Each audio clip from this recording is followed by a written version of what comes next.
आश्रय लिया है। इसलिए मैं प्रिया प्रीतम की चर्चा, नाम कीर्तन, धाम की महिमा, रसिकों का संग, रसिकों की चर्चा, शिवा नान्यम बदामी, हमारी वाणी मौन रहेगी, कभी नहीं बोलेगी। धन्य है वो उपासक जो इस निष्ठा को प्राप्त। नान्यम बदामी, हरिवंश महाप्रभु कहते हैं रसना कटो जो अनरटो।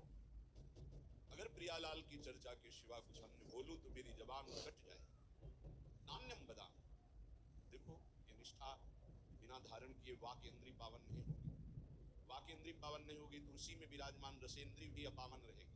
रसेंद्री बिगड़ी हुई है तो जनेंद्री को शासन में ले ही नहीं सकते, अर्थात समस्त इंद्रियां आपको अपने अधीन कर लेंगी। जो इंद्रियों के अधीन होता है उससे पापाचरण बनता है, जिससे पापाचरण बनता है उसकी दुर्गति होती है। बिना निष्ठा के नहीं।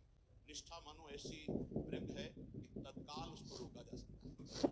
जो हमारी संसार की तरफ वृत्तियां बढ़ रही उनको तत्काल रोका जा सकता है। निष्ठा में ताकत है और किसी में।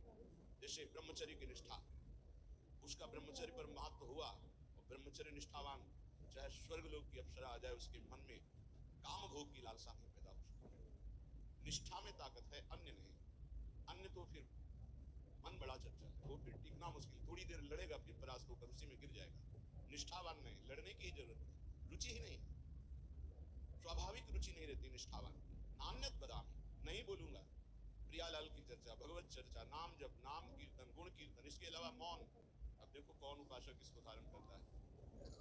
प्रपंच की वार्ता करने में वाणी बड़ी प्रवीण है, चुगली करने में, निंदा करने में, ईर्ष्या की बातें करने में, राग द्वेष की बातें करने में, इससे बड़ा अनुभव होता है, क्योंकि इसको दुर्गति करानी है उस जीव की जो इस वाक्य इंद्रिय के अधीन हो गया है।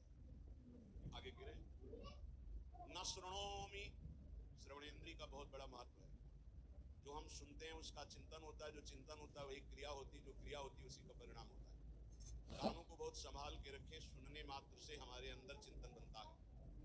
कठोर शब्द, निंदनीय शब्द, प्रापंचिक शब्द, विषयाकर्षण भरे शब्द, विषयाकर्षण भरे गाने, विषयाकर्षण भरे आकर्षण, ऐसा जो चित्त को शुद्ध करके विषय में लगा दे, बिल्कुल नहीं सुनना चाहिए। ऐसी परिस्थिति में यदि श्रवणेन्द्रिय को शासन में लेने का युक्ति नहीं पता है तो कान में उंगली डाल लो और वहां से हट जाओ, नहीं तो श्रवणेन्द्रिय को तत्काल अंतर्मुख किया जाता है। बाहर केवल जैसे चिड़िया चहचहा रही आवाज मात्र है, शब्द का बोध नहीं हो सकता, क्योंकि श्रवणेन्द्रिय अंतर्मुख शब्द का चिंतन कर रही, नाम का।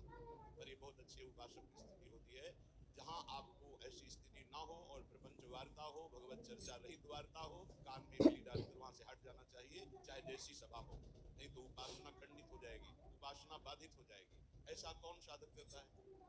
जिसका लक्ष्य बन गया है भगवत प्राप्ति।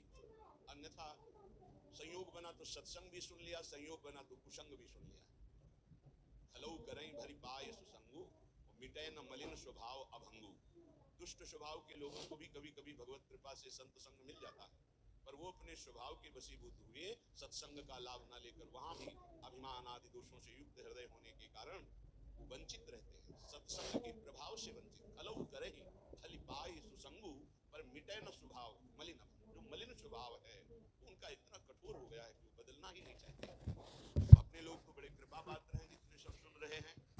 नान्यम बदामी, वाणी से किसी की निंदा चुगली ये मत बोलो, भगवत चर्चा करो, नाम कीर्तन करो, गुण कीर्तन करो। जो संसारिक व्यवहार व्यापार की वार्ता है, पहले राधा बोलो, मध्य में राधा बोलो, बाद में राधा बोलो और उसको समर्पित कर दो, भजन बन जाएगा, महान सुख प्राप्ति का वो कर्म बन जाएगा, वो योग हो जाएगा।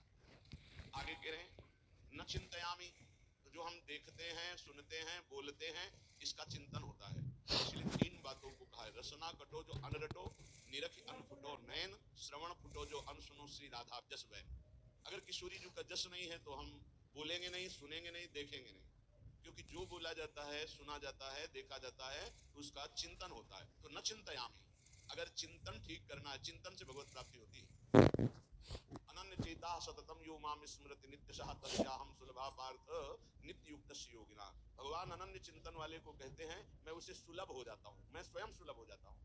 पर चिंतन करना बहुत कठिन बात है। बाहरी साधनाएं भगवत प्राप्ति की ऐसा कर भी सकता है कोई पुण्यात्मा, पर भगवत चिंतन निरंतर होना ये कोई महात्मा ही कर सकता है। महात्मा गृहस्थ में भी होते हैं, विरक्त में भी होते हैं। महात्मा एक स्थिति का नाम है, भेष का नहीं। अगर वेश है, स्थिति नहीं तो महात्मा नहीं। भेष नहीं है, स्थिति है तो महात्मा है। वो महात्मा है जो वाणी के द्वारा सत्य और मृदु और हित कर भगवत चर्चा, नेत्र के द्वारा सर्वत्र भगवत भाव से दर्शन, श्रवणेन्द्रिय के द्वारा सर्वत्र जो वाणी है वो भगवत स्वरूप है, शब्द ब्रह्म में है, ऐसा मानकर उदासीन हो गया है, केवल भगवत चर्चा सुनता है, नाम कीर्तन सुनता है, भगवत भाव से युक्त जो महान पुरुष है उनके चरित्रों को सुनता है, जो व्यवहार की वार्ता करता है, भगवत समर्पित नाम युक्त, अब उसका चिंतन अनन्य बनता है। जिसका अनन्य चिंतन बनता है उसकी पूरी जिम्मेवारी श्री भगवान ले लेते हैं। प्राप्ति जो भी तुम्हारा ऐश्वर्य वैभव भगवत सामग्री है उसकी रक्षा करना, और जो अप्राप्त की प्राप्ति कराना है वो जिम्मेवारी श्री भगवान ले लेते हैं। अनन्य चिंतयन्तो माम ये जनाः पर्युपासते तेषां नित्याभियुक्तानां योगक्षेमं वहाम्यहम्। मैं उसके योगक्षेम का स्वयं भान करता हूँ जो मेरा अनन्य चिंतन करता है। अनन्य चिंतन वही कर सकता है जिसकी वाणी पवित्र, श्रवणेन्द्रिय पवित्र, नेत्रेंद्रिय पवित्र। तो न चिंतयामि, इसके विरुद्ध हमारा कभी चिंतन नहीं हुआ। चिंतन कहते हैं जो अंदर ही अंदर चलता रहता है, वो भगवत चिंतन, वो भगवत प्राप्ति कराता है। बाहरी साधनों का फल है अंदर का चिंतन निरंतर अपने आराध्य देव का होने लगना। तो नान्यत प्रजामि, एक भी कदम हम भगवत विमुख नहीं चल सकते।